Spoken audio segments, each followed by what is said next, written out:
Hello दोस्तों, कैसे हैं आप सभी लोग। आई होप आप सभी लोग चकाचक होंगे और पढ़ाई ज़रूर कर रहे होंगे। अरे भैया, अब तो पढ़ाई स्टार्ट कर दो। अगर अब नहीं करोगे तब कब करोगे भैया? 14 के बाद करना है क्या? नहीं, ऐसा नहीं करना है, नहीं तो मार्क्स नहीं आएंगे। और फिर वही जैसा हर बार होता है कि सर जी 5 नंबर से कम हो गए, 10 नंबर से कम हो गए, तो ऐसी नौबत नहीं आनी चाहिए। ठीक है, चलिए शुरुआत करते हैं अपने प्रैक्टिस सेट नंबर 3 की। इसके पहले हमने 2 प्रैक्टिस सेट आपको करा दिए हैं।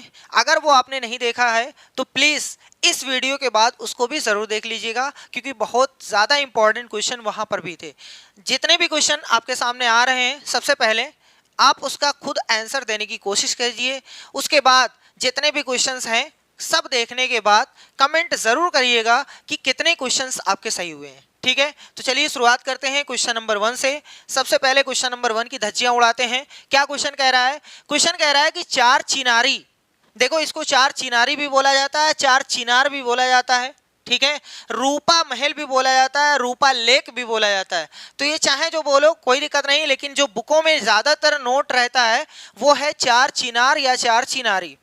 एक बहुत प्रसिद्ध पर्यटक स्थल है। ये चारों तरफ से पर्वतों से घिरा है तथा जिस शहर में स्थित है उसका नाम आपको बताना है। यही आपके सामने है चार चिनारी। ठीक, जल्दी से बताओ कौन सा ऑप्शन सही है। Option A Hyderabad, option B Lucknow, option C Mysore या ऑप्शन डी है श्रीनगर। जल्दी से बताइए भैया कौन सा सही है। हैदराबाद, लखनऊ, मैसूर या श्रीनगर। आई होप आपने आंसर दे दिया होगा। कौन सा दिया होगा ये चलो देखते हैं। तो भैया इसका आंसर है श्रीनगर। इसका राइट आंसर है श्रीनगर। ये चार चिनार है। चिनार क्यों बोला गया? क्योंकि ये चिनार का पेड़ है भैया। देखो ये एक पेड़ है, एक पेड़ यहाँ है, एक पेड़ यहाँ है, एक पेड़, चार चिनार का पेड़ है, इसलिए चार चिनार इसको बोला गया है। ये एक लेक के अंदर है। ये देखो पानी है ना, ये कौन सी लेक के अंदर है? तो याद कर लो, डल लेक के अंदर। डल लेक यानी झील। ठीक, ये याद कर लेना है। समझ में आया? और अगर कभी कोई पूछे कि इसका निर्माण किसने करवाया था, तो मुराद बख्श जी ने करवाया था, जो औरंगजेब के छोटे भाई थे। सॉरी, छोटे नहीं, बड़े भाई थे। ठीक है, उन्होंने इसका निर्माण करवाया था। कहाँ करवाया था? श्रीनगर में। याद रखना है इतनी चीजें। चलो नेक्स्ट क्वेश्चन की धज्जियां उड़ाई जा रही हैं, देखते हैं क्या है क्वेश्चन। क्वेश्चन कह रहा है निम्नलिखित में से उस जानवर को चुनिए जिसकी सुनने की संवेदन शक्ति इतनी तीक्ष्ण है कि वह पत्तों के हिलने और घास पर किसी जानवर के चलने में अंतर कर सकता है। अरे वाह, एक ऐसा जानवर है जो अगर कोई पेड़ पर कोई चिड़िया हिल रही है और नीचे वही पत्ता गिरे दूसरे तरीके से हिले, तो वो जान जाएगा कि ऊपर का पत्ता हिल रहा है, नीचे का पत्ता हिल रहा है। बताओ ऐसा कौन सा जानवर है? स्लाथ है, कुत्ता है, बाघ है या घोड़ा है? जल्दी से बताइए भैया कौन सा ऑप्शन सही है। ऑप्शन ए है कि बी वाला, कि सी वाला, कि डी वाला। तो आई होप आपने आंसर दिया होगा। आपके सामने है, कौन है भैया? बाघ, यानी ऑप्शन सी वाला सही है। बाघ सही है। एक चीज बाघ के बारे में आपको पता होना चाहिए कि 29 जुलाई को अंतरराष्ट्रीय बाघ दिवस के रूप में हम लोग मनाते हैं। 29 जुलाई को अंतरराष्ट्रीय बाघ दिवस मनाया जाता है, ये याद रख लेना है। अंतरराष्ट्रीय बाघ दिवस।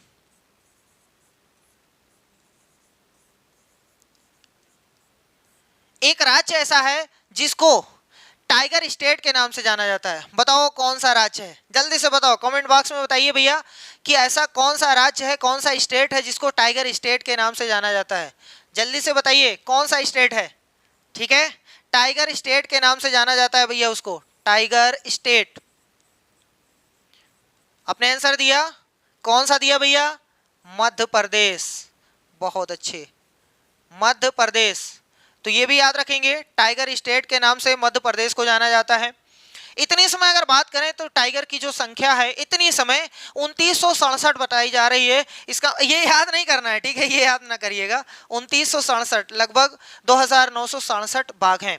एक चीज लेकिन याद कर लीजिएगा, टाइगर प्रोजेक्ट जो चालू हुआ था 1973 में, बाघ संरक्षण टाइगर प्रोजेक्ट, ठीक है, ये इसकी शुरुआत हुई थी 1973 में। ये चीज तो आपको याद होना चाहिए। ठीक है, चलो नेक्स्ट क्वेश्चन की धज्जियां उड़ाई जा रही हैं, देखते हैं वो क्या है। देखो भैया ये आपके सामने है, रेगिस्तानी ओक नामक वृक्ष के विषय में नीचे दिए गए कथनों पर विचार करना है। ए है, बी है, सी है, डी है, उसके बाद ई है, इसमें से कौन सा सही होगा? ए बी सी या पांचों या कोई चार? ये जल्दी से बताओ इसमें से कौन सा ऑप्शन सही है? ए वाला, बी वाला, डी वाला, सी वाला, कौन सा सही है? ठीक है, तो इस क्वेश्चन को हम खुद से आपको बताते हैं। देखो ये रेगिस्तानी ओक, रेगिस्तानी ओक एक ऐसा वृक्ष है जो ज्यादातर ऑस्ट्रेलिया में पाया जाता है। ये रेगिस्तान में पाया जाता है लेकिन हर रेगिस्तान में नहीं पाया जाता है, ज्यादातर मोस्टली ऑस्ट्रेलिया में पाया जाता है। इसकी खासियत ये है कि इसकी ऊंचाई जो होती है, उसकी ऊंचाई जो होती है लगभग 10 से 12 फीट होती है, 10 से 12 फीट। इसमें पत्तियां कम होती हैं। इसकी जो जड़ें हैं ना, इतनी नीचे तक जाती हैं, इतनी नीचे तक जाती हैं कि जब तक भूमि का जो वो है स्तर, जल स्तर है, वहां तक टच ना हो जाए, मतलब नीचे जाया करेंगी, जब तक पानी मिलेगा नहीं तब तक जाया करेंगी। वैसे इसको बहुत कम पानी की आवश्यकता पड़ती है, अरे तभी तो रेगिस्तान में होता है, सही है, बहुत कम पानी की आवश्यकता है, लेकिन उसको पानी जमीन से एकदम नीचे से उठाती है। जब पानी की लेयर आ जाएगी ना, वहां तक जाती है। इसीलिए जो रेगिस्तान के लोग होते हैं, अगर वहां पर ज्यादा सूखा पड़ जाता है तो इसी रेगिस्तानी ओक का तना काट करके उसमें से पानी निकाल करके पीते हैं, क्योंकि ये अपने अंदर थोड़ा सा पानी इकट्ठा किए रहती है, सही है। और इसमें जो पत्तियां होती हैं बहुत कम होती हैं, पत्तियां जो होती हैं बहुत कम होती हैं, सही है। चलो अब इतनी जानकारी से हम लोग सॉल्व करते हैं। कह रहे हैं कि ये वृक्ष अबू धाबी के रेगिस्तानों में पाया जाता है। नहीं भैया, ऐसा नहीं है कि हर जगह पाया जाएगा, नहीं, मोस्टली कहाँ पाया जाता है? ऑस्ट्रेलिया में पाया जाता है मोस्टली। कुछ एक आध इलाके ऐसे हैं जो वहां भी पाया जाता है, जैसे वहां अफ्रीका में देखोगे एक आध कंट्री का नाम है वहां, लेकिन हर जगह थोड़ी ना पाया जाएगा। इसका मतलब ये गलत है, ये गलत है। इस वृक्ष की ऊंचाई प्रारंभिक विद्यालयों के कमरों की ऊंचाई अर्थात लगभग 4 मीटर, 4 मीटर का मतलब 12 फीट, ठीक है। वही तो हमने बताया कि 10 से 12 फीट होती है। ये क्या हो गया? 10 से 12 फीट, ठीक है। इसका मतलब ये सही बोला है। इस वृक्ष की जड़ें उस गहराई तक जमीन में जाती हैं जब तक कि भौम जल स्तर तक ना पहुंच जाए। ये तो बताया गया है, तब तक नीचे जाती रहेंगी, तब तक नीचे जाती रहेंगी जब तक वो जल स्तर तक ना पहुंच जाए। और एक चीज ये भी जान लो कि इसकी जो ऊंचाई जो होती है वो लगभग 10 से 12 फीट होती है, लेकिन ये 30 गुना अंदर जाती है भैया, 30 गुने तक अंदर जा सकती है, 30 गुना, यानी लगभग 300 फीट तक वो नीचे जा सकती है उसकी जड़। अब बताओ, जड़ है, अगर भैया उखाड़ना पड़ गया तो नानी याद आ जाएगी, है ना। चलो, कह रहा है कि इसकी जड़ों की लंबाई लगभग ऐसे ही 50 वृक्षों को एक लाइन में एक के बाद एक दूसरे को एक सिरे से दूसरे सिरे तक जमीन पर लिटा देने के बराबर होती है। ये देखो, जो हमने बताया 30 गुना होती है ना, ये 50 गुना बोल रहे हैं, इसलिए गलत है। ये कह रहे हैं कि एक पेड़ ऐसे लाओ, लेटाओ, फिर एक लेटाओ, फिर एक लेटाओ, फिर एक लेटाओ, फिर ऐसे ऐसे 50 पेड़ लेटा दो, उसके बाद खड़ा करो, जमीन के अंदर पानी तक पहुंच जाएगी। नहीं, 30 गुना हमने बताया वो सही है, तो ये वाला गलत है, ठीक। इस वृक्ष पर पत्तियां बहुत कम होती हैं, सही है, हमने बता ही दिया है। इसका मतलब ये हुआ कि बी वाला सही है, सी वाला सही है, ई वाला सही है। बी सी ई कहाँ है भैया? बी सी ई, ये देखो है, ये वाला ऑप्शन सही है। अरे भैया ये क्या हो गया? ए बी सी, ये सी हो, नहीं, ये गलत है, ठीक है, ये गलत है। Option C is the right answer. समझ में आया? जितना बताया गया अपने भेजे की खोपड़ी की नसों में एक एक भर लीजिए, ठीक। चलो भैया देखते हैं क्वेश्चन नंबर 4 क्या कह रहा है। सीएनजी का मुख्य संघटक क्या है? जल्दी से बताओ आंसर, बताइए भैया, सीएनजी का मुख्य घटक क्या होता है? एथेन, प्रोपेन, ब्यूटेन या मेथेन? जल्दी से बताइए कौन सा सही है, ठीक है। आई होप आपने आंसर दे दिया होगा। देखो भैया, सीएनजी का फुल फॉर्म आपके पता होना चाहिए, compressed natural gas, compressed natural gas, ठीक है। अब इसमें होता क्या क्या है? इसमें देखो, एथेन पाया जाता है, प्रोपेन पाया जाता है, मेथेन पाया जाता है। ब्यूटेन तो उसमें होता ही नहीं है। पहली बात तो सीएनजी में ब्यूटेन होता ही नहीं, यही 3 लोग होते हैं, एथेन, प्रोपेन, मेथेन। लेकिन जो प्रमुख मात्रा होती है, जो सबसे ज्यादा होती है, वो मेथेन की होती है। मेथेन जो होता है ना सीएनजी में, मेथेन सीएनजी में लगभग 80 से 90% तक यही लिए रहता है। 80% से 90% यही होता है, बाकी ये दोनों लोग बेचारे होंगे एथेन और प्रोपेन। सही है, तो इसका मतलब ये हुआ सीएनजी का मुख्य संघटक जो है वो मेथेन है। ऑप्शन डी वाला सही है। आई होप आपने डी ठोका होगा। सही भैया। चलो नेक्स्ट क्वेश्चन नंबर 5 क्या कह रहा है कि राधा अपने घर से इतने किलोमीटर उत्तर की ओर जाती है। किसने कहा था जाने के लिए चलो अच्छा, चली गई है तो उसके बाद देखो, अब बाएं मुड़कर वो 5 किलोमीटर जाती है और फिर बाएं मुड़कर इतना किलोमीटर जाती है। वो अपने घर से कितनी दूर, एक तो दूर बताना है, किस दिशा में है, दोनों आंसर बताना है। दूरी कितनी है, किस दिशा में, जल्दी से बताइए आंसर। घर से 5 किलोमीटर दक्षिण में है, या घर से 5 किलोमीटर उत्तर में है, या 5 किलोमीटर पश्चिम में है, या 5 किलोमीटर पूरब में है। बताइए भैया, करके बताइए। चलिए आपको मिलते हैं 20 सेकंड। बताइए, आराम से बताइए, 20 सेकंड में हो ही जाएगा, बस खाली लाइन ही तो खींचनी है। ऐसे करो, ऐसे करो, ऐसे करो, ऐसे करो, चाहे जैसे करो, आंसर आना चाहिए। जल्दी बताओ भैया, अब टाइम ज्यादा हो रहा है, जल्दी बताओ। आंसर आ गया? चलो हम बताते हैं आपको। देखो, सबसे पहले चारों दिशाओं का नेम तो आपको पता होना चाहिए। अगर ये नहीं पता है तो कहां से क्वेश्चन सॉल्व होगा। ये होगा नॉर्थ, ये होगा साउथ, ये होगा ईस्ट, ये होगा वेस्ट, ये होगा उत्तर, दक्षिण, पूरब, पश्चिम। ये तो पता ही होना चाहिए, तभी तो क्वेश्चन सॉल्व होगा, नहीं तो कैसे सॉल्व होगा।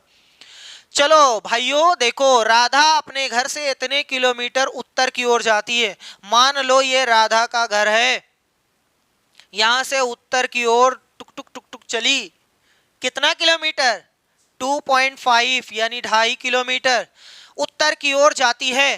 अब बाएं, जैसे ये इधर जा रही है, ऐसे वो जा रही है, तो इधर दाहिने है, इधर बाएं है, इसका मतलब इधर की बात कर रहा है। अब बाएं मुड़कर वह 5 किलोमीटर जाती है, मतलब इधर मुड़ गई है। तो भैया धीरे धीरे धीरे धीरे 5 किलोमीटर, ये 5 किलोमीटर गई। अब देखो, इसका जब कोई इधर जाएगा तो दाहिना हाथ इधर है, बायां हाथ इधर है। सही है, और फिर बाएं मुड़कर, अच्छा भैया फिर इधर मुड़ गई, लो भैया इधर ही मुड़ गई। कितना चलती है, 2.5 किलोमीटर, मतलब जितनी दूरी वो ये है उतनी दूरी ये भी है। ठीक, अच्छी बात है, जाती है। अब यहां पहुंची है भैया, यहां वह अपने घर से कितनी दूर, घर भैया यहां है, यहां से ये दूरी है, देखो ये दूरी है, तो जितनी ये है उतनी ये है, यानी 5 किलोमीटर दूर है। 5 तो सब में है।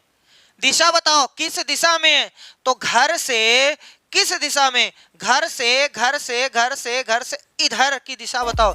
घर से इधर है पश्चिम, सही है, यानी 5 किलोमीटर पश्चिम कहाँ है भैया, है देखो ऑप्शन सी वाला सही है। ठीक है, आई होप आपने यही बताया होगा। ठीक है, चलिए आगे बढ़ते हैं नेक्स्ट क्वेश्चन की ओर। क्वेश्चन नंबर 6 क्या फरमा रहा है, किस राज्य में फूलों की घाटी राष्ट्रीय उद्यान स्थित है। फूलों की घाटी किस राज्य में है भैया, जल्दी से बताओ। फूलों की घाटी किस राज्य में है, जल्दी से बताओ। उत्तर प्रदेश में है कि उत्तराखंड में है कि केरल में है कि कर्नाटक में है, जल्दी से बताओ किस में है भैया। अब तक आंसर आ जाना चाहिए था, ये तो बहुत मशहूर है। फूलों की घाटी कहाँ है भैया, पहले 2000 सन 2000 से पहले ये हमारे उत्तर प्रदेश में हुआ करता था। कौन सा ऐसा राज्य है, तो भैया वो है उत्तराखंड। फूलों की घाटी जो है वो उत्तराखंड में है। अब इन तीनों के बारे में एक एक जानकारी नोट कर लो। उत्तर प्रदेश का सबसे प्रसिद्ध, और केरल में एक प्रसिद्ध, इसमें एक प्रसिद्ध, याद कर लो। चलो भैया इसको याद करो, दुधवा राष्ट्रीय उद्यान, ये याद कर लेंगे। दुधवा राष्ट्रीय उद्यान, दुधवा राष्ट्रीय उद्यान ये याद करेंगे, इंपॉर्टेंट। उत्तराखंड में तो हो ही गया फूलों की घाटी। सर जी केरल में शांत घाटी, ये याद कर लेंगे, शांत घाटी, साइलेंट वैली जिसको बोलते हैं, साइलेंट वैली। कहाँ है सर जी, केरल में नीलगिरी पर्वत पर है, नीलगिरी पहाड़ी पर है भैया, याद कर लेना है।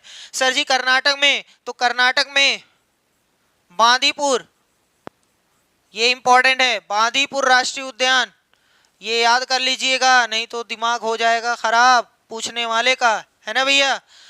बांदीपुर राष्ट्रीय उद्यान पूरा लिख दे रहे हैं। चलो ये जितना भी बताया गया सब याद होना चाहिए, इंपॉर्टेंट है। चलो नेक्स्ट क्वेश्चन नंबर 7 क्या फरमा रहा है। क्वेश्चन नंबर 7, ये तो बहुत ही आसान हलवा क्वेश्चन आ गया, चिम्मच लगाओ उठा के खाओ मस्त हो जाओ। जल्दी से बताओ इसका आंसर। मैं पतला सा पर छोटा हूँ, भूरा भी हूँ और काला भी हूँ, गरम घी और तेल में मैं खुशबू फैलाता हूँ, दही और जलजीरों में भून कर डाला जाता हूँ। सोचो सोचो कौन हूं मैं। उपर्युक्त पहेली में उल्लिखित मसाले को पहचानिए। कौन है ये? हल्दी है, दालचीनी है, जीरा है, लौंग है। जल्दी से बताइए भैया, इतना आसान तो कुछ नहीं मिलेगा भैया, ये तो बहुत ही आसान है। तो आई होप आपने बता दिया होगा, यहीं देखकर आपने बताया होगा, है ना। ऐसा ना किया करिए, पहले दिमाग की घंटी बजाया करिए, ठीक। तो इसका आंसर हो गया क्यूमिन यानी जीरा, ठीक। चलो क्वेश्चन नंबर 8। कोई छात्र 29 सितंबर 2022 को किसी ट्रेन में सवार हुआ, अच्छी बात है, जो गांधी धाम रेलवे स्टेशन से इतने बजे चलकर 1 अक्टूबर 2022 को 7 बजे तिरुवनंतपुरम रेलवे स्टेशन पर पहुंची। यदि इस अंतराल में ट्रेन ने इतने किलोमीटर की दूरी चली तो ट्रेन की औसत चाल बताइए। औसत चाल का मतलब होता है कुल दूरी बटे कुल समय। एवरेज स्पीड बराबर होता है कुल दूरी बटे में कुल समय। ओहो बहुत अच्छी बात है सर जी, कुल दूरी आपको चाहिए ना, तो कुल दूरी जो है वो ले लो 2296, लेकिन कुल समय तो लेकर आओ। जब तक कुल समय नहीं रहेगा तब तक नीचे पटकेंगे कैसे। तो सबसे पहले कुल समय निकालते हैं, आराम से देखिए। किस दिन चला है? 29 सितंबर, 29 को चला, 30 भी गाड़ी चली होगी, फिर पहुंचा है 1 अक्टूबर को, ठीक है कोई बात नहीं। 29 को कुछ घंटे गाड़ी चली, 30 को तो 24 घंटे चली, 30 को 7 बजे तक। तो बहुत ही आसान है, जिस दिन कुछ बारे में बोला ही नहीं गया उस दिन लिखना है 24 घंटे, जिस दिन गाड़ी पहुंची है उस दिन का समय लिखना रहता है, और जिस दिन गाड़ी चली है उस दिन का समय 24 घंटे से घटा करके लिखते हैं, ठीक है। बहुत ही आसान ट्रिक बताई गई है। सबसे पहले 24 घंटे ऊपर लिख दो, 12:30 बजे चली थी, 12:30 बजे, तो 12:30 नीचे रख दो भैया। घटाने के लिए क्या करते हैं सर जी, 0 में से 30 थोड़ी ना घटेगा, ऐसा नहीं होता है, चाइना वाले उठा ले जाएंगे। ये है 30, सॉरी ये है 24, इसमें से एक गया उधार इसमें, लेकिन 24 घंटे में से 1 घंटा निकल गया तो बचा 23 घंटा, और यहाँ बचेगा 60, क्योंकि 1 घंटा इधर से कूदा उधर गया, तो जैसे घंटा इधर से निकला उधर गया तो मिनट बन गया, इधर घंटा इधर मिनट, तो 60 मिनट में से 30 मिनट घटाना है तो 30 आया, और यहाँ 23 में से 12 गए तो 9, है ना भैया, 11, 11.5 घंटे। तो बस यही लिखना होता है यहाँ, यानी 29 सितंबर को इतने घंटे तक गाड़ी चली है, 30 सितंबर को इतने घंटे तक चली है, और 1 अक्टूबर को इतने घंटे तक। कुल समय के लिए जोड़ देते हैं, 11, 30, 24, 7, यहां से 30 आ गया यानी आधी घंटे आ गया, यहां से 7, 4, 11, 1, 12 हासिल। अच्छा कुछ लोगों को तकलीफ ना हो जाए, सर जी कहाँ लिख दिए हैं तो बड़ी दिक्कत हो जाएगी, तो भैया मिटा दे रहे हैं, ठीक। लो भैया बड़ी तकलीफ हो जाएगी, ऐसा न करिएगा। चलो 7 यहाँ, ठीक, 7, 4, 11, 1, 12 हासिल 1, तो यहाँ से 42 घंटे 30 मिनट, 42 घंटे 30 मिनट। सर जी क्या हम इसको ऐसा लिख सकते हैं 42 घंटे आधा घंटा, और कोई दिक्कत? अरे 30 मिनट को आधा घंटा बोलते हो ना, तो आधा को 1/2 लिखा जाता है, इसका मतलब 42 घंटा और 1/2 घंटा, तो ये है पूरा टाइम, ये है पूरा टाइम। सर जी ये भाग है, इस भाग को हम तो ऐसे भी लिख सकते हैं 2, 2, 9, 6, और नीचे, अरे नीचे भाग है ना भैया, भाग है तो हम भाग इतने से देंगे, कुल समय तो यही है 42 सही 1/2 से, बस सॉल्व करो, 2, 2, 9, 6 भाग पहले 42 गुना 84, इसको इसमें गुणा करते हैं, ऊपर वाला जोड़ देते हैं, तो 42 गुना 84, 84 1 85, 85 बटे में 2। इस बटे को इस भाग को जब तक गुणा नहीं बनाओगे तब तक संख्या काट नहीं सकते हो, तो हमने क्या कर दिया, इसको बना दिया गुणा, सही। अब ये जब गुणा बनाओगे तो अगला वाला जस्ट उससे सटा हुआ जो संख्या है वो पलट जाएगी, इसका पैर ऊपर चला गया यानी 2 ऊपर चला गया, 85 नीचे आ गया। अब ये 17 से कटेगा, 5 से कटेगा, देख लो अगर 17 और 5 से कटता है तो अच्छी बात है, 17 एकम 17, 5 हासिल 59, 17 51 और 8 नहीं कट रहा है भैया, इसका मतलब ये है कि सर जी आपको 85 से ही भाग देना पड़ेगा। बड़ी तकलीफ है, बड़ी तकलीफ है 85 से। देखो सबसे पहले 2 छक 12 हासिल 1, 2 9 18 1 19, 2 दूनी 4 1 5 और 2 दूनी 4 बटे 85। आपको छोटा सा काम मिलता है कि इसको काटिएगा, इसका जो उत्तर आएगा, इसका जो उत्तर आएगा लगभग 54.23 ऐसे कुछ आएगा, सही है। 54.23 है, इसलिए जब भी कभी भी दशमलव के बाद संख्या को छोड़ना रहता है तो देखेंगे 4 तक है कि 4 से ज्यादा है। अगर 4 तक है तो छोड़ दो और 4 से ज्यादा है तो बगल वाले में 1 जोड़ो तब छोड़ो, सही है। हम इसको हटाना चाहते हैं तो इसको चेक करो 4 तक है या 4 से ज्यादा है, तो जी 4 तक है, 4 से छोटी है, इसका मतलब छोड़ दो। तो उत्तर कितना आया, सिर्फ 54। कितना है भैया, 54। तो ये आपका आंसर हो जाएगा 54 किलोमीटर प्रति घंटा। ये थोड़ा सा कैलकुलेशन इसमें ज्यादा है, बाकी कुछ है नहीं क्वेश्चन में, ठीक है। पल्ले पड़ा।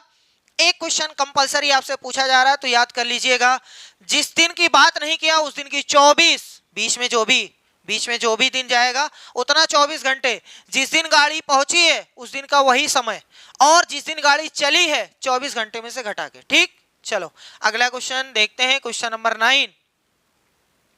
आपका घर X और आपका विद्यालय Y पर है और X और Y के बीच कोई सीधी सड़क नहीं है, अतः विद्यालय पहुंचने के लिए आप पहले A पर जाते हैं जो X के ठीक उत्तर में 60 मीटर की दूरी पर है, फिर B पर जाते हैं जो A के ठीक पूरब में 25 मीटर की दूरी पर है, फिर C पर जाते हैं जो B के ठीक उत्तर में 100 मीटर की दूरी पर है, और अंत में आप अपने विद्यालय पहुंचते हैं जो C के ठीक पश्चिम में 25 मीटर की दूरी पर है। आपके विद्यालय के सापेक्ष आपके घर की सही दिशा क्या है। मतलब कोई विद्यालय में खड़ा होकर या बैठ करके ऐसे देखता है कि हमारा घर किधर है, पूरब है कि पश्चिम है कि उत्तर है कि दक्षिण है, ये आपको बताना है, सही है। तो जल्दी से बताइए, इसका फिगर बनाइए, उसके बाद बताइए कि ठीक उत्तर है, ठीक दक्षिण है, उत्तर पश्चिम है या दक्षिण पश्चिम है। जल्दी करिए भैया, पेंसिल उठाइए, पूरब जाइए, पश्चिम आइए, ऊपर जाइए, नीचे आइए, नाचते रहिए, घूमते रहिए, जल्दी से लेकिन आंसर बताइए कौन सा, option A, option B, option C या ऑप्शन डी, या कोई और ऑप्शन EFGH जो भी आपको लिखना है वो लिख सकते हैं, ठीक है। जल्दी से बताइए इसका कौन सा आंसर सही होगा, ठीक है भैया। बहुत ही आसान क्वेश्चन है, ऐसा कुछ भी नहीं है कि इसमें सोचने वाला क्वेश्चन है, बस खाली पेन उठाओ, चलाओ, इधर उधर घुमाओ, आंसर बता दो। चलिए हम बताते हैं इसका आंसर। आपका घर X और आपका विद्यालय Y है, मतलब घर X है, विद्यालय Y है, और X और Y के बीच कोई सीधी सड़क नहीं है। कोई बात नहीं, टेढ़े ओढ़े चले जाएंगे। अतः विद्यालय पहुंचने के लिए आप पहले A पर जाते हैं, ठीक है। विद्यालय पहुंचने के लिए सबसे पहले हम घर से निकलेंगे ना, घर से निकलेंगे, हमारा घर क्या है X, यानी मान लो कि हमारा X यही घर है, हम यहां से निकलेंगे। यहां से विद्यालय पहुंचने के लिए आप पहले A पर जाते हैं, पहले यहां से निकलो, A पर जाओ, और A है कहां सर जी, पहले ये तो बताओ। पहले A पर जाते हैं जो X के ठीक उत्तर में, यानी X के ठीक ऊपर, अरे उत्तर का मतलब ऊपर, ऊपर 60 मीटर की दूरी पर है, ठीक है भैया। यहां से चले गए हम ऊपर, ये 60 मीटर की दूरी है। अब ये कहां पहुंच गए, A पर, ठीक। आगे, यहां से आगे बढ़ो, फिर B पर जाते हैं। अच्छा, यहां से B पर जाते हैं, B कहां है उसका और पेवन कुछ दो तो तब समझ में आएगा। जो A के ठीक पूरब में, A के ठीक पूरब में यानी उधर, ठीक है भैया, इधर 25 मीटर की दूरी पर है, मतलब ये है 25 मीटर और ये है B। खुश हो जाओ, समझ में आया, कोई दिक्कत तो नहीं है। आगे बढ़ो, B पर पहुंच चुके हो, फिर C पर जाते हैं। अच्छा, यहां से C पर जाते हैं, लेकिन C है कहां, जो B के ठीक उत्तर में। अच्छा, B के उत्तर मतलब ऊपर 100 मीटर, मान लो यहां है, मान लो यहाँ है वैसे। चलो हम इसको फिर से इरेज करके जल्दी से आपको बताते हैं भैया। यहाँ देखो x था, है भैया गुस्सा ना हो भैया, यहाँ था x, यहाँ पहले a पर पहुंचे, फिर गए b पर, फिर गए c पर, ये 100 है और ये 25 है और ये कितना था 60। ठीक है भैया, यहाँ पहुंच चुके हैं और अंत में आप अपने विद्यालय पहुंचते हैं। अभी यहां से विद्यालय y पर जाना है। y है किधर, जो c के ठीक पश्चिम में, इसके पश्चिम, पश्चिम का मतलब इधर। अरे भैया ये सब तो पता होना चाहिए, नॉर्थ है, साउथ है, ईस्ट है, वेस्ट है, अभी पिछले वाले क्वेश्चन में बताए हैं। तो पश्चिम में मतलब इधर 25 मीटर की दूरी पर है, यहां से 25 मीटर आपको यहां आना है। कोई बात नहीं, ये भी 25 है। आपके विद्यालय के सापेक्ष ये विद्यालय है, इसके सापेक्ष मतलब यहां से कोई बंदा अपने घर को देखता है तो घर किधर है सर जी, अगर कोई यहां से बैठ करके घर इसको देख रहा है तो सर जी ये तो नीचे है और नीचे को बोलते हैं साउथ, इसका मतलब दक्षिण में है। ठीक दक्षिण, ऑप्शन बी वाला सही है। इतना ही आसान क्वेश्चन था। ठीक, चलो नेक्स्ट क्वेश्चन, क्वेश्चन नंबर 10 क्या फरमा रहा है, जल्दी से बताओ भैया। ये प्रीवियस में करवा दिया गया है, पहले आ चुका है। निम्नलिखित में से पक्षियों का वह युगल जोड़ा चुनिए जिसकी दृष्टि इतनी श्रेष्ठ है कि वो हमारी तुलना में वस्तुओं को 4 गुनी दूरी से स्पष्ट देख सकते हैं। बताओ, कौवा और उल्लू है, या चील और गिद्ध है, या कलचिड़ी और गरुड़ है, या बसंत गौरी और कौवा है। जल्दी से बताओ इसमें से कौन सा ऑप्शन सही है, ए वाला, बी वाला, सी वाला या डी वाला। ठीक है, डी फॉर दरोगा, सी फॉर चोर, ठीक है, बी फॉर बकलोल, ए फॉर आर्मी कुछ भी मान लो, जल्दी से बताओ एबीसीडी में कौन सा सही है। बता दिया आपने, कौन सा बताया हमें भी बता दो। ठीक है, चलो देखो भैया, 3 चिड़िया ऐसी है, बाज, गिद्ध, चील।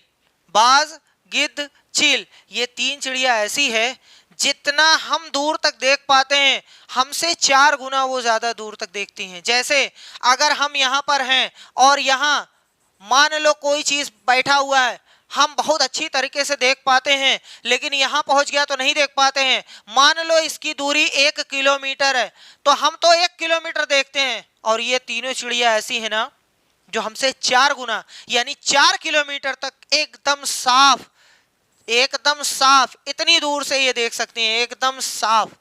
सही है, तो उनका नाम है बाज, गिद्ध, चील। आपके सामने है, ये है गिद्ध महाशय, ये है बाज और ये है चील। सही है, बहुत अच्छी बात है। कौन सा है, चील और गिद्ध तो ऑप्शन में है, यही हमारा सही हो गया। समझ में आ रहा है। देखो सबसे अस्कती चिड़िया यही है भैया, जिस पेड़ पे बैठ जाती है ना पेड़ का सत्यानाश हो जाता है, सूख जाता है, क्योंकि ये लोग उड़ते ही नहीं है, उसी पे सब कुछ करते रहते हैं। सबसे चालाक है ये, सबसे चालाक। कौवा बेचारा खोता बनाएगा, ये आके अंडा देगी उसमें, वो लोग सब काम करेंगे, ये बेकार है।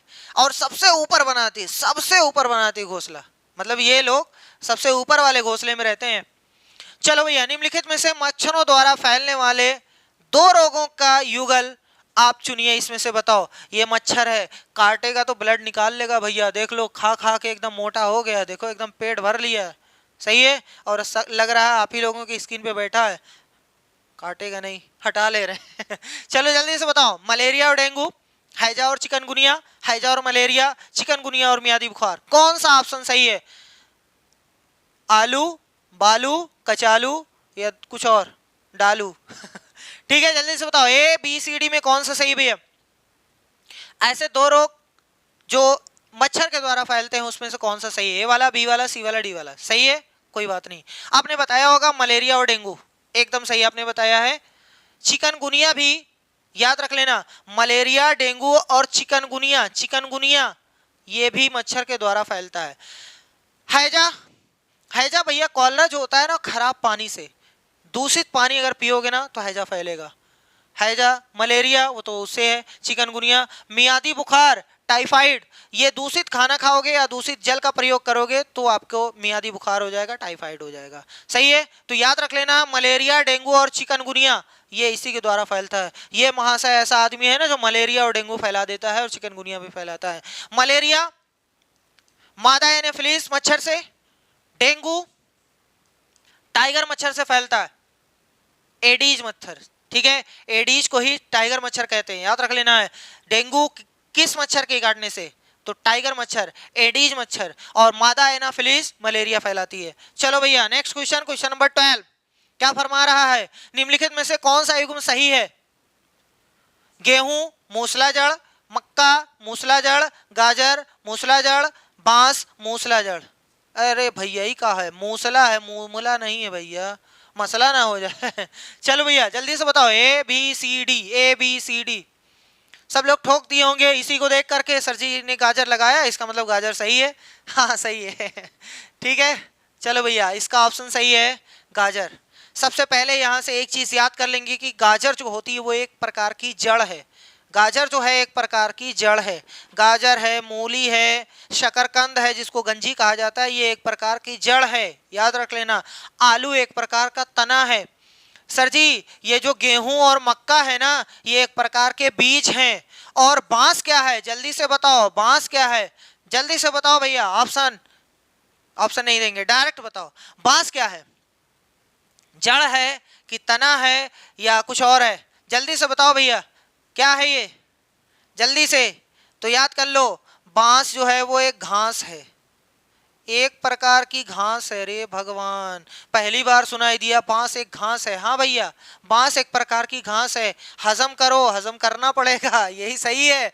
चलो आगे बढ़ते हैं, क्वेश्चन नंबर 13 क्या फरमा रहा है, किसी पर्यटक ने किसी राज्य के ग्रामीण क्षेत्र के अधिकांश घरों का नीचे दिए गए अनुसार विवरण दिया। अच्छी बात है, क्या कह रहा है कि इस क्षेत्र में वर्षा बहुत कम होती है। अब आपके दिमाग में आया होगा कि कहाँ हो सकता है वर्षा कम होती है, और आगे पढ़ो, मौसम सामान्यतः गर्म रहता है, गर्मी भी बहुत पड़ती है, और लोग मिट्टी के घरों में रहते हैं, घरों की दीवारें मोटी बनाई जाती हैं और इन दीवारों को मिट्टी से लीपा पोता जाता है, घरों की छतों की कटीली झाड़ियों से बनाया जाता है। ये राज्य होना चाहिए, तो वो राज्य कौन सा है, मध्य प्रदेश, गुजरात, राजस्थान या झारखंड, जल्दी से बताओ वो कौन सा राज्य है जहां पर बहुत ज्यादा गर्मी पड़ती है, बारिश बहुत कम होती है, वहां के लोग मोटी मोटी दीवार के घर बनाते हैं ताकि वहां की जो बाहर की गर्मी है घर के अंदर ना प्रवेश कर पाए, ताकि लोग अंदर थोड़ा सा ठंडा महसूस करें। लीपा पोता जाता है ताकि जल्दी से खराब ना हो, ऊपर कटीली झाड़ियों से लगाया जाता है ताकि वो जो छत है ना गर्म ना रहे, ठंडा बना रहे। वहां की जो छतें हैं वो सपाट बनाई जाती हैं ताकि कभी भी अगर बारिश हो तो पानी रुका रहे, कुछ देर तक ठंडा किए रहे। तो बताओ वो कौन सा राज्य हो सकता है, ए वाला, बी वाला, सी वाला, डी वाला। अरे भैया अब तो समझ ही गए होगे, वो है, सॉरी ये कहाँ लग गया, राजस्थान। ठीक है, ऑप्शन सी, ये राजस्थान का ही है भैया, वहीं पर सबसे ज्यादा गर्मी पड़ती है, बारिश भी बहुत कम होती है, लोग मिट्टी के घर बनाते हैं। ठीक, चलिए नेक्स्ट क्वेश्चन, क्वेश्चन नंबर 14 क्या फरमा रहा है, किसी शहर के मानचित्र के निचले दाएं भाग पर नीचे दिया गया पैमाना, ये पैमाना है 1 सेंटीमीटर बराबर 950 मीटर। पैमाना इसका मतलब अगर मैप पर 1 सेंटीमीटर है तो एक्चुअल में 950 मतलब 1 किलोमीटर की लगभग दूरी है यहां से लेकर वहां तक, और मैप पर 1 सेंटीमीटर है। तो आपको बताना है यदि इस मानचित्र पर किन्हीं दो स्थलों के बीच मापी गई दूरी जो है इतने सेंटीमीटर है तो इन दोनों स्थलों के बीच की वास्तविक दूरी, बहुत आसान है, जल्दी से बताइए कौन सा सही है, 20 किलोमीटर या 19.5 या 19 या 18, बताओ कौन सा सही है।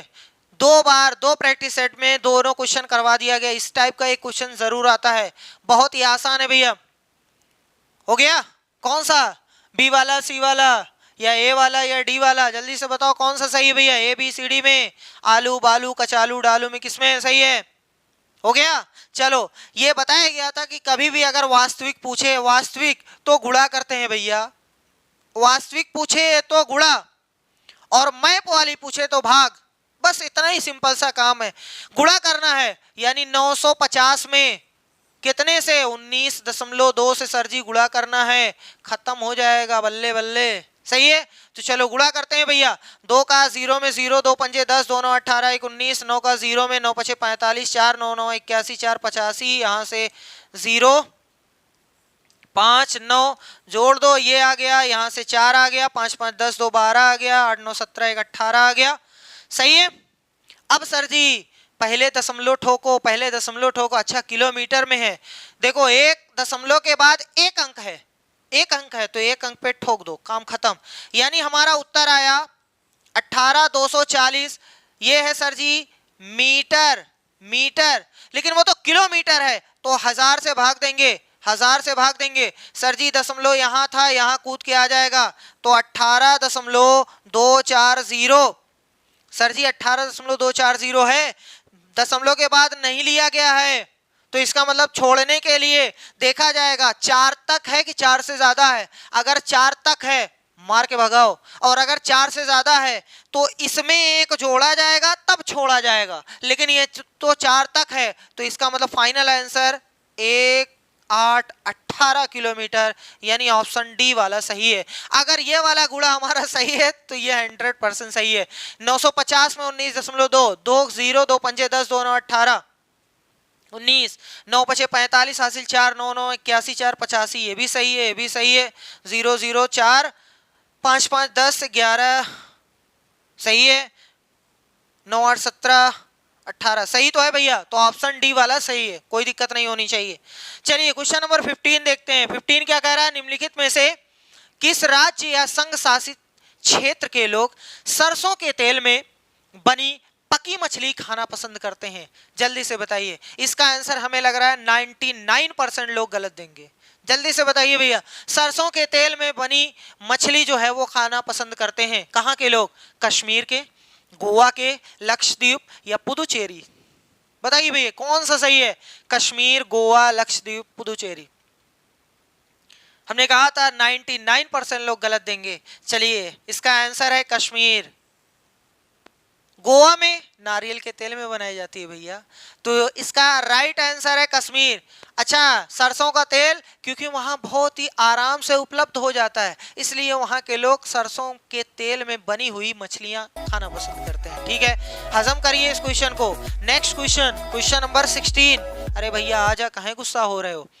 16 कह रहा है कि हाँ यहां से, मसालों का पाठ पढ़ाने से पहले आस्था ने अपने कक्षा 4 के शिक्षार्थियों से 2 छोटे प्रश्न पूछे। इसके द्वारा आस्था जानना चाहती है। बताओ, आस्था है क्लास 4 के बच्चों को पढ़ाना चाह रही हैं, लेकिन उससे पहले उन्होंने 2-4 क्वेश्चन पूछ लिए हैं। बताओ क्या जानना चाह रही है? पहला ऑप्शन, विद्यार्थियों के पूर्व ज्ञान को जानना चाहती है, या फिर कक्षा में बुद्धिमान विद्यार्थियों को पहचान। अरे भैया क्वेश्चन पूछ करके बुद्धिमत्ता किसी को थोड़ी ना वो जाहिर कर सकते हैं। वो जैसे मान लो कि हमने कोई क्वेश्चन पूछा तो कोई आंसर बता दिया तो क्या वो बुद्धिमान है? अगर दूसरा पूछे वो नहीं बता पाया, दूसरा बता दिए तो क्या वो बेकार हो गया? नहीं, उससे वो ये नहीं जानना चाह रही थी कि बुद्धिमान कौन है, ये नहीं, इसका मतलब ये वाला गलत है। आगे है अच्छे विश्वास और संप्रेषण कौशलों के विद्यार्थियों को पहचानना, यानी वो जानना चाह रहे कि कौन सबसे तगड़ा सुनता है। नहीं भैया ये गलत है। आगे बोला है विषय मसाले के विषय में विद्यार्थियों के विचार प्राप्त करना। हाँ ये दोनों आयोग ने, मतलब सीबीएसई बोर्ड ने ये दोनों ऑप्शन को सही माना है, सही माना है। ए भी सही है और डी भी सही है। विद्यार्थियों के पूर्व ज्ञान को जानना मतलब जब भी आप पढ़ाने जाओगे तो सबसे पहले 2-4 क्वेश्चन कर लो, ताकि हमें पता चल जाए कि बच्चे किस लेवल के हैं, बच्चे क्या जान रहे हैं और क्या उनको बताना है, ये बहुत ज़रूरी है। और दूसरा जो है वो उसी से रिलेट करता हुआ क्वेश्चन पूछो जिस टॉपिक को आपको पढ़ाना है। ऐसा नहीं है पढ़ाना है रेल, अब पूछ रहे हैं बताओ वायुयान कहाँ रहता है। अरे रेल के बारे में पूछो ना भैया, रेल पढ़ा रहे हो तो रेल के बारे में पूछो। जलवायु के बारे में पढ़ा रहे हो और पूछ रहे हो और तुम्हारे पापा कैसे हैं, तो ऐसा नहीं होना चाहिए। ठीक है, तो ये दोनों सही है। चलो भैया नेक्स्ट, चलिए इसका आंसर बताइए। प्रभावी शिक्षण अधिगम केवल तभी संभव होगा जब शिक्षक अपनी पाठ योजना को पूर्ण करने के लिए कार्य करेंगे।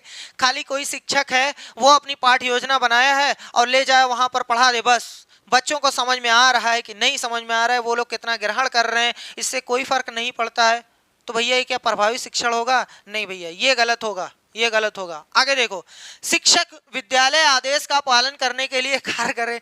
विद्यालय के मैनेजर जो है उन्होंने कह दिया कि जाओ इनको पढ़ाओ, और वो पढ़ा के चला है, चाहे समझ में आए या ना समझ में आए, तो ये कौन सी बात हुई, ये गलत है। अगला है सी वाला, शिक्षक अपने सहयोगियों के निर्देशों पर क्रियाकलाप आधारित अधिगम के लिए पाठ योजना को संपादित करें। नहीं, किसी के उनके सहयोगी जो है उन्होंने कह दिया कि बच्चे समझ नहीं पा रहे हैं, ये बना के ले जाओ, वो उससे समझ में आ जाएगा। अरे भैया, उनको क्या पता, पढ़ाते तो हम है ना, हम बच्चों के बारे में जानेंगे कि वो कितना आता है, उनको कितना नहीं आता है, तो हम अपने हिसाब से बनाएंगे ना, वो सही होगा। सहयोगी बता देगा, उससे थोड़ी ना होगा। इसका मतलब ये गलत है, तो लास्ट में डी वाला बच रहा है, ये वाला सही हो जाएगा। ठीक है, अब पढ़ लीजिए, देखिए लिखा हुआ है, शिक्षक के द्वारा आयोजित क्रियाकलापों से बच्चों को ज्ञान का निर्माण करने और संप्रत्तियों को समझने में सहायता मिले, ऐसी पाठ योजना सफल होती है। ठीक, चलो क्वेश्चन नंबर 18 क्या कह रहा है, as an EVS teacher, which of the following factors will you consider while planning a group activity for your class? एक EVS के शिक्षक के रूप में अपनी कक्षा के समूह क्रियाकलाप की योजना बनाते हुए आप निम्नलिखित में से किन कारकों पर विचार करेंगे, बताओ। अराउज इंटरेस्ट एमंग चिल्ड्रेन, क्या आप बच्चों में अभिरुचि जगाना चाहते हैं? हाँ, जरूर चाहते हैं, तो ऑप्शन ए वाला सही है। इंक्लूसिव इन नेचर, प्रकृति में समावेशी होनी चाहिए, प्रकृति की जितनी भी चीजें हैं उसको समावेश करने की कोशिश की जाए, हाँ सही है, ये भी होना चाहिए। आगे है कॉस्ट इफेक्टिवनेस, यानी मूल्य प्रभावी होनी चाहिए, ये भी उसका कुछ ना कुछ मूल्य निकलना चाहिए, ये भी सही है। आगे है केवल बाहर संचालित की जा सकती है, नहीं भैया ऐसा थोड़ी ना, खाली बाहर, अंदर नहीं हो सकती है, इसका मतलब इसको हम नहीं कंसीडर करेंगे। तो किसको किसको करेंगे, ए बी सी को। ए बी सी किसमें सही है भैया, ये देखो पहला वाला ऑप्शन ही सही है, ए बी एंड सी सही है। चलिए नेक्स्ट क्वेश्चन की ओर बढ़ते हैं। क्वेश्चन नंबर 19 कह रहा है, Priyanka wants to sensitize her student on conservation of trees. Which amongst the following will be least effective in attaining the desired objective? Priyanka अपने विद्यार्थियों को वृक्षों के संरक्षण के प्रति संवेदनशील बनाना चाहती है। मतलब अगर कोई पेड़ काट रहा है तो वो लोग मना करें, या उन लोगों को बताएं कि पेड़ नहीं काटना चाहिए, मतलब सेंसिटिव हो जाएं वो पेड़ के संरक्षण के। ठीक है, चलो आगे देखो, कह रहा है कि वांछित उद्देश्य को प्राप्त करने में निम्नलिखित में से किसका न्यूनतम प्रभाव होगा, मतलब किसका सबसे कम प्रभाव होगा। तो पहला देखते हैं, विद्यार्थियों को एक वृक्ष रोपने और उसकी देखभाल करने के लिए प्रेरित करना। अगर हम ऐसा करते हैं तो उनके अंदर सेंसिटिवनेस आ जाएगी। सही है, ये तो फिलहाल सही है, सॉरी सही है मतलब न्यूनतम पूछा है ना। अच्छा चलो ठीक है। वन संरक्षण पर एक भूमिका निर्वहन आयोजित करना, ऑर्गेनाइजिंग रोल प्ले, एक रोल प्ले करवा दो, तो ये भी सही है ना। चलो आगे देखते हैं, कह रहा है कि चिपको आंदोलन की कहानी सुनाना और प्रश्न पूछना। इससे भी उनके अंदर एक भावना उत्पन्न होगी कि हाँ पेड़ों को नहीं काटना चाहिए। ठीक, तो इसका मतलब ये तीनों सही है। ये क्या है, लकड़ी के लट्ठों के भंडारण को दिखाने पर एक मिल की सैर पर जाना। अरे भैया लकड़ी काट काट आई हुई है, तो इससे कहाँ कंजर्वेशन होता है, इनसे कहाँ संरक्षण होता है, वो तो काट काट ला रहे हैं। इसका मतलब उनको ये दिखाया जा रहा है कि पेड़ को काटना चाहिए, तो इसका मतलब इसका मूल्य बहुत कम रहेगा, इससे कुछ नहीं होगा उनके दिमाग पे, है ना। ये कह रहा था किसका न्यूनतम प्रभाव होगा, तो ऑप्शन डी का। ठीक है, चलिए नेक्स्ट क्वेश्चन नंबर 20 कह रहा है कि ईवीएस के शिक्षण अधिगम में छात्र केंद्रित उपागमों की निम्नलिखित में से पहचान कीजिए। ऑटोक्रेटिव स्टाइल यानी निरंकुश शैली। अरे भैया निरंकुश शैली मतलब आओ है बैठ जाओ, ये करो वो करो, ये वाली शैली नहीं चलेगी पढ़ाने में। इसका मतलब ये नहीं होना चाहिए, ये गलत है भैया, ये गलत।